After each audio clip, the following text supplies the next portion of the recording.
ವೀಕ್ಷಕರೇ, ನೀವು ಎಷ್ಟೇ ಪ್ರಯತ್ನ ಪಟ್ಟರೂ ಕೈಯಲ್ಲಿ ದುಡ್ಡು ನಿಲ್ತಾ ಇಲ್ವಾ? ಅಥವಾ ಜನ್ಮ ಜನ್ಮಾಂತರದ ಕರ್ಮದ ಪಾಪ ನಿಮ್ಮನ್ನು ಕಾಡ್ತಿದ್ಯಾ? ಆಗಿದ್ದರೆ ನೆನಪಿಟ್ಟುಕೊಳ್ಳಿ, 3 ವರ್ಷಗಳಿಗೊಮ್ಮೆ ಮಾತ್ರ ಸಿಗುವ ಈ ಪವಿತ್ರ ಅಧಿಕ ಮಾಸದಲ್ಲಿ ನಿಮ್ಮ ಇಡೀ ಭಾಗ್ಯವನ್ನೇ ಬದಲಾಯಿಸಬಲ್ಲ ಒಂದು ರಹಸ್ಯ ಆಚರಣೆ ನಮ್ಮ ಶಾಸ್ತ್ರಗಳಲ್ಲಿದೆ. ಹೌದು ವೀಕ್ಷಕರೇ, ಅಧಿಕ ಮಾಸವನ್ನು ನಾವು ಪುರುಷೋತ್ತಮ ಮಾಸ ಅಂತ ಕರಿತೀವಿ. ಈ ಮಾಸದಲ್ಲಿ 33 ಎಂಬ ಸಂಖ್ಯೆಗೆ ಬ್ರಹ್ಮಾಂಡದ ಶಕ್ತಿ ಇದೆ. ಕೇವಲ ಅರಿಶಿನದಿಂದ ಮಾಡುವ ಈ 33 ಪವಿತ್ರ ಮೂರ್ತಿಗಳು ಮತ್ತು ನಿಮ್ಮ ಸಕಲ ದಾರಿದ್ರ್ಯವನ್ನು ಸುಟ್ಟು ಭಸ್ಮ ಮಾಡಬಲ್ಲದು. ಯಾರು ಈ ಮಾಸದಲ್ಲಿ ಈ ರಹಸ್ಯ ಪೂಜೆಯನ್ನ ಅಚ್ಚುಕಟ್ಟಾಗಿ ಮಾಡುತ್ತಾರೋ ಅವರ ಮನೆಯಲ್ಲಿ ಸ್ವಯಂ ಮಹಾಲಕ್ಷ್ಮಿ ಸ್ಥಿರವಾಗಿ ನಿಲ್ಲುತ್ತಾಳೆ. ನಮಸ್ಕಾರ ವೀಕ್ಷಕರೇ, ದೇಗುಲದಾರಿ ಚಾನೆಲ್ಗೆ ನಿಮ್ಮೆಲ್ಲರಿಗೂ ಆತ್ಮೀಯವಾದ ಸ್ವಾಗತ. ಇವತ್ತಿನ ವಿಡಿಯೋದಲ್ಲಿ ಮನೆಯಲ್ಲಿಯೇ ಅತ್ಯಂತ ಸರಳವಾಗಿ ಈ 33 ಅರಿಶಿನ ಮೂರ್ತಿಗಳನ್ನು ಹೇಗೆ ಮಾಡಬೇಕು, ಪೂಜಿಸುವಾಗ ಯಾವ ಮಂತ್ರವನ್ನ ಪಠನೆ ಮಾಡಬೇಕು ಅಂತ ಹಂತವಾಗಿ ನಿಮಗೆ ತಿಳಿಸ್ಕೊಡ್ಲಿದ್ದೇವೆ. ಒಂದೇ ಒಂದು ಸೆಕೆಂಡ್ ಮಿಸ್ ಮಾಡಿದ್ರೂ ಇಡೀ ಪೂಜಾ ಫಲ ಸಿಗದೆ ಹೋಗ್ಬೋದು. ಹಾಗಾಗಿ ವಿಡಿಯೋವನ್ನ ಕೊನೆಯವರೆಗೂ ಶ್ರದ್ಧೆಯಿಂದ ನೋಡಿ. ಹಾಗೆ ಯಾರೆಲ್ಲ ಇನ್ನ ಚಾನಲ್ನ ಸಬ್ಸ್ಕ್ರೈಬ್ ಮಾಡ್ಕೊಂಡಿಲ್ಲ, ಚಾನಲ್ನ ಸಬ್ಸ್ಕ್ರೈಬ್ ಮಾಡ್ಕೊಳ್ಳಿ. ಹಾಗೆ ಪಕ್ಕದಲ್ಲಿರೋ ಬೆಲ್ ಐಕಾನ್ನ ಕ್ಲಿಕ್ ಮಾಡಿ. ನಾವು ಯಾವುದೇ ಒಂದು ಹೊಸ ವಿಡಿಯೋ ಅಪ್ಲೋಡ್ ಮಾಡಿದ್ರು ಫಸ್ಟ್ ನೋಟಿಫಿಕೇಶನ್ ನಿಮಗೆ ಬಂದು ತಲುಪುತ್ತೆ. ಹಾಗೆ ವಿಡಿಯೋ ಇಷ್ಟ ಆದಲ್ಲಿ ವಿಡಿಯೋವನ್ನ ಲೈಕ್ ಮಾಡಿ, ನಿಮ್ಮ ಕುಟುಂಬದವರೊಂದಿಗೆ ಅಥವಾ ಸ್ನೇಹಿತರೊಂದಿಗೆ ವಿಡಿಯೋವನ್ನು ಹಂಚಿಕೊಳ್ಳಿ.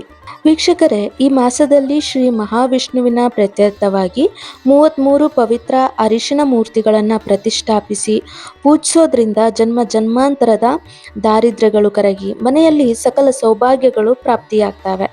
ಹಾಗೆಯೇ ತಿಳಿದು ತಿಳಿಯದೆ ಮಾಡಿದ ತಪ್ಪುಗಳ ಪ್ರಾಯಶ್ಚಿತ್ತಕ್ಕೆ ಮತ್ತು ಕರ್ಮ ಫಲಗಳ ನಿವಾರಣೆಗೆ ಈ ಪುರುಷೋತ್ತಮ ಮಾಸದ ಆರಾಧನೆ ಅತ್ಯಂತ ಶ್ರೇಷ್ಠ. ಇನ್ನು ಸಿಂಪಲ್ ಆಗಿ ಹೇಳಬೇಕು ಅಂದರೆ, ಮನುಷ್ಯರಾದ ನಾವು ದೈನಂದಿನ ಜೀವನದಲ್ಲಿ ಮಾತಿನ ಮೂಲಕ, ಯೋಚನೆಗಳ ಮೂಲಕ ಅಥವಾ ಕ್ರಿಯೆಗಳ ಮೂಲಕ ದಿನನಿತ್ಯ ಸಣ್ಣ ಪುಟ್ಟ ತಪ್ಪುಗಳನ್ನು ಮಾಡ್ತಲೇ ಇರ್ತೇವೆ. ಅಧಿಕ ಮಾಸವು ನಮ್ಮ ಆಧ್ಯಾತ್ಮಿಕ ಖಾತೆಯನ್ನು ಕ್ಲೀನ್ ಮಾಡಲು ಸಿಗುವ ಅತ್ಯಂತ ಪವಿತ್ರ ಬೋನಸ್ ಸಮಯವಿದ್ದಂತೆ. ಅಂದರೆ ವರ್ಷ ಪೂರ್ತಿ ನಮ್ಮ ಫೋನ್ ಅಥವಾ ಕಂಪ್ಯೂಟರ್ನಲ್ಲಿ ಜಂಕ್ ಫೈಲ್ಸ್ಗಳು ತುಂಬಿಕೊಳ್ತವೆ. ಆ ಜಂಕ್ ಫೈಲ್ಗಳು ತುಂಬಿದಾಗ ಸಿಸ್ಟಮ್ ಸ್ಲೋ ಆಗಿಬಿಡುತ್ತೆ. ಆಗ ನಾವು ಅದನ್ನು ಒಮ್ಮೆ ರೀಸೆಟ್ ಮಾಡ್ತೀವಿ ಅಥವಾ ಕ್ಲೀನ್ ಆ್ಯಪ್ನ ಬಳಸ್ತೇವೆ.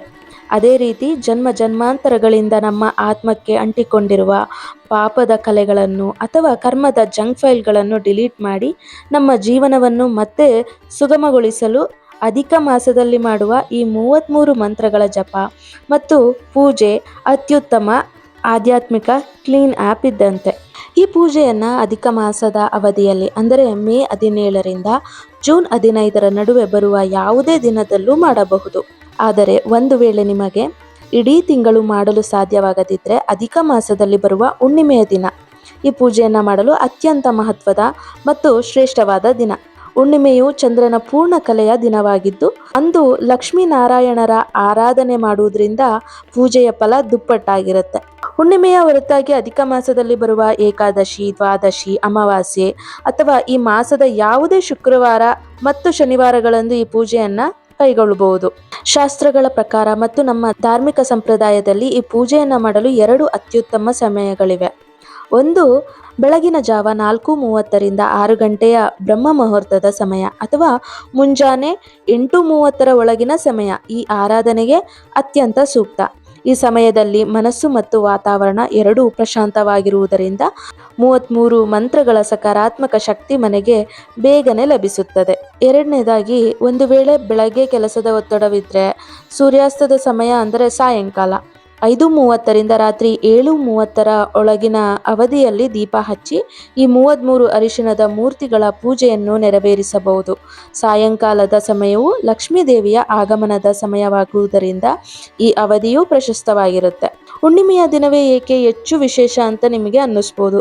ಅದನ್ನು ನಾನು ನಿಮಗೆ ತಿಳಿಸ್ಕೊಡ್ತೀನಿ. ಹುಣ್ಣಿಮೆಯು ಚಂದ್ರನ ತನ್ನ ಸಂಪೂರ್ಣ ಕಲೆಗಳೊಂದಿಗೆ ಪ್ರಕಾಶಿಸುವ ದಿನ.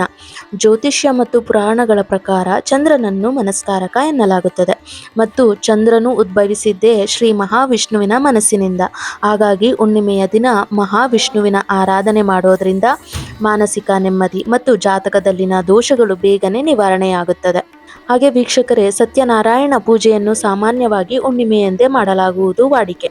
ಅದೇ ರೀತಿ ಅಧಿಕ ಮಾಸದ ಹುಣ್ಣಿಮೆಯ ದಿನ ಈ 33 ಅರಿಶಿನ ಮೂರ್ತಿಗಳನ್ನು ಆರಾಧಿಸುವುದರಿಂದ ಪ್ರಕೃತಿಯಲ್ಲಿ ದೈವಿಕ ತರಂಗಗಳು ಅತ್ಯಂತ ತೀವ್ರವಾಗಿರುತ್ತವೆ. ಈ ದಿನ ಮಾಡುವ ಮಂತ್ರ ಜಪಕ್ಕೆ ಸಾಮಾನ್ಯ ದಿನಗಳಿಗಿಂತ 100 ಪಟ್ಟು ಹೆಚ್ಚು ಶಕ್ತಿ ಇರುತ್ತದೆ. ವೀಕ್ಷಕರೇ, ನಿಮ್ಮ ಮನೆಯಲ್ಲಿ ಸತ್ಯನಾರಾಯಣ ಸ್ವಾಮಿ ಪೂಜೆಯನ್ನು ದೊಡ್ಡ ಮಟ್ಟದಲ್ಲಿ ಮಾಡಲು ಸಾಧ್ಯವಾಗುತ್ತಿಲ್ಲ ಅಂತ ಬೇಸರ ಮಾಡ್ಕೊಳ್ಬೇಡಿ.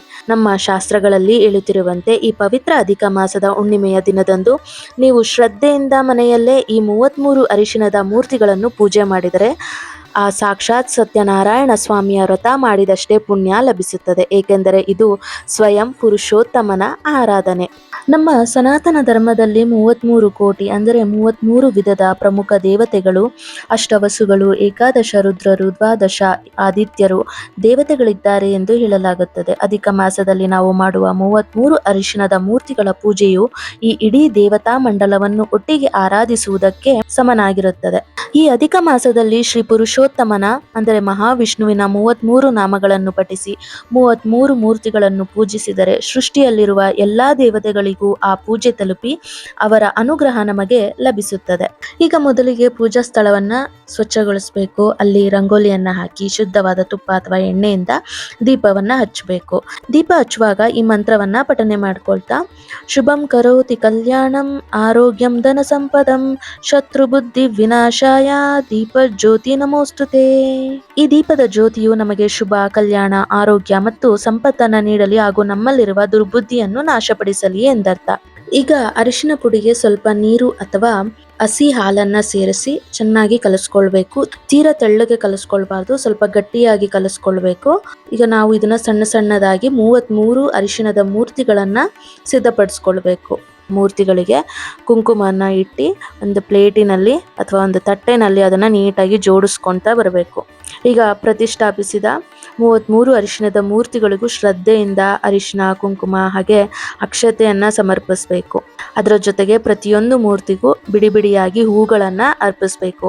ಆ ಹೂಗಳನ್ನ ಅರ್ಪಿಸ್ತಾ ಇರಬೇಕಾದ್ರೆ ನಾವು ಈ ಪುರುಷೋತ್ತಮ ಮಾಸದ 33 ಪವಿತ್ರ ನಾಮಗಳನ್ನ ಒಂದೊಂದಾಗಿ ಭಕ್ತಿಯಿಂದ ಪಠನೆ ಮಾಡುತ್ತಾ ಹೂಗಳನ್ನು ಮೂರ್ತಿಗಳ ಮೇಲೆ ಹಾಕಬೇಕು. ಇದಕ್ಕಿಂತ ಮುಂಚೆ ನೀವು ಮೊದಲನೇ ನಿರ್ದಿಷ್ಟವಾಗಿ ಯಾವುದಕ್ಕೆ ನೀವು ಮಾಡ್ತಾ ಇದ್ದೀರಾ ಈ ಪೂಜೆಯನ್ನ ಅಂತ ಒಂದು ಸಂಕಲ್ಪವನ್ನ ಮಾಡ್ಕೊಳ್ಬೇಕು. ಒಂದೇ ಸಂಕಲ್ಪ ಮಾಡ್ಕೊಬೇಕು. ಅಂದರೆ ಒಂದೇ ವಿಷಯದ ಬಗ್ಗೆ ನೀವು ಸಂಕಲ್ಪವನ್ನ ಮಾಡ್ಕೊಳ್ಬೇಕು. 108 ತಲೆನಲ್ಲಿ ಇಟ್ಕೊಂಡು ಮಾಡಿದ್ರೆ ಇದು ಫಲಿಸಲ್ಲ. ಒಂದೇ ಒಂದು ಕಾರ್ಯಕ್ಕೆ, ಈಗ ನಿಮಗೆ ಮದುವೆ ವಿಳಂಬ ಆಗ್ತಾ ಇದೆ ಅಥವಾ ಮಕ್ಕಳು ವಿದ್ಯಾಭ್ಯಾಸಕ್ಕೆ ಅಥವಾ ಹಣಕಾಸಿನ ಸಮಸ್ಯೆ, ಯಾವುದಾದ್ರೂ ಒಂದು ವಿಷಯಕ್ಕೆ ನೀವು ಸಂಕಲ್ಪವನ್ನ ಮಾಡಿಕೊಂಡು ಈ ಪೂಜೆಯನ್ನ ಮಾಡಿದ್ರೆ ನಿಜಕ್ಕೂ ಇದು ನೆರವೇರುತ್ತೆ. ಇವಾಗ ನಾನು 33 ಮಂತ್ರಗಳನ್ನ ನಿಮಗೆ ತಿಳಿಸ್ಕೊಡ್ತಾ ಇದ್ದೀನಿ. ಕೈಯಲ್ಲಿ ಅಕ್ಷತೆ ಹೂವನ್ನ ಇಟ್ಕೊಂಡು ಒಂದೊಂದಾಗಿಯೇ ನೀವು 33 ಮಂತ್ರಗಳನ್ನ ಹೇಳ್ತಾ ಆ 33 ಅರಿಶಿನದ ಮೂರ್ತಿಗಳಿಗೆ ಅರ್ಪಿಸಬೇಕು.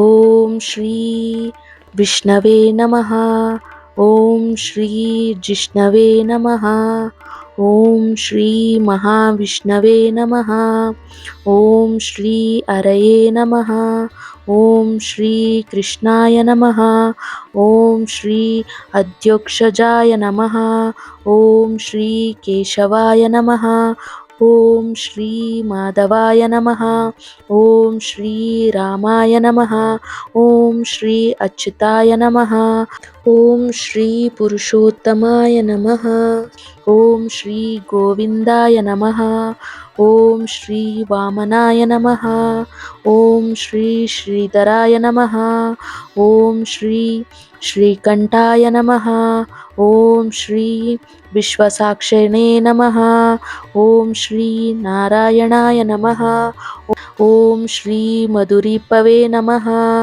ಓಂ ಶ್ರೀ ಅನಿರುದ್ಧಾಯ ನಮಃ, ಓಂ ಶ್ರೀ ತ್ರಿವಿಕ್ರಮಾಯ ನಮಃ, ಓಂ ಶ್ರೀ ವಾಸುದೇವಾಯ ನಮಃ, ಓಂ ಶ್ರೀ ಜಗದ್ಯೋನಾಯ ನಮಃ, ಓಂ ಶ್ರೀ ಶೇಷತಲ್ಪಿನಿವಾಸಿನೇ ನಮಃ, ಓಂ ಶ್ರೀ ಸಂಕರ್ಷಣಾಯ ನಮಃ, ಓಂ ಶ್ರೀ ಪ್ರದ್ಯುಮ್ನಾಯ ನಮಃ, ಓಂ ಶ್ರೀ ದೈತ್ಯಾರಾಯ ನಮಃ, ಓಂ ಶ್ರೀ ವಿಶ್ವತೋಮುಖಾಯ ನಮಃ, ಓಂ ಶ್ರೀ ಜನಾರ್ದನಾಯ ನಮಃ, ಓಂ ಶ್ರೀ ದಾರಾಧರಾಯ ನಮಃ, ಓಂ ಶ್ರೀ ಗರುಡಧ್ವಜಾಯ ನಮಃ.